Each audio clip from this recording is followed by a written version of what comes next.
Mana bu bobay nidir o'lib ketgan. Aybat kishi bo'lgandir endi. Butunisi ul turunda yozg'ash narsakay историясын. Короче говоря, түбәтәйін салдырғаны уйлаганлар, ул салмаган. Потом ул шул врачны атып үтерә инде. Төрмәгә тыгалар моны. Төрмәдә утырып чыга. И менә 94 яшендә үлеп китә икән. 85 яшендә атып үтергән. 9 ел алдан. Вот. Менә шундый хәл.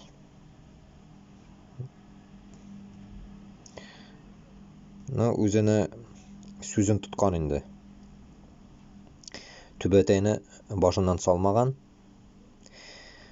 И салдырырга уйлаганнар инде. Шулай.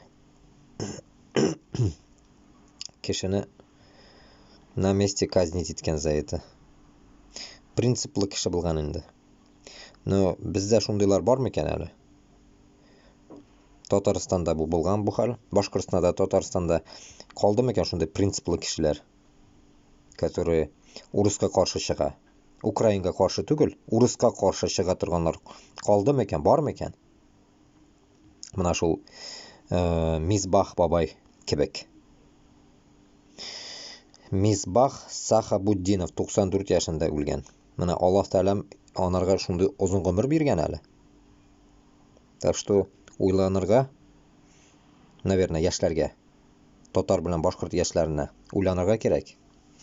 Кем безгә душман, кем, как говорится, безне мыскыллый, бөтен җиребездән, бөтен нәрсәбезне талый, кол ясый безне.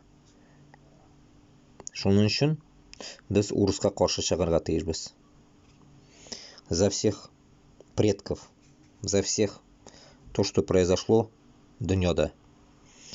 500 ел артка кайтып, чигенеп, уйлап карагыз.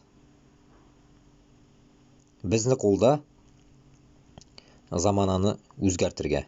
Безне кулда. Аллага тапшырып, басырга кирәк, торырга кирәк, җитте. Шундый хәл.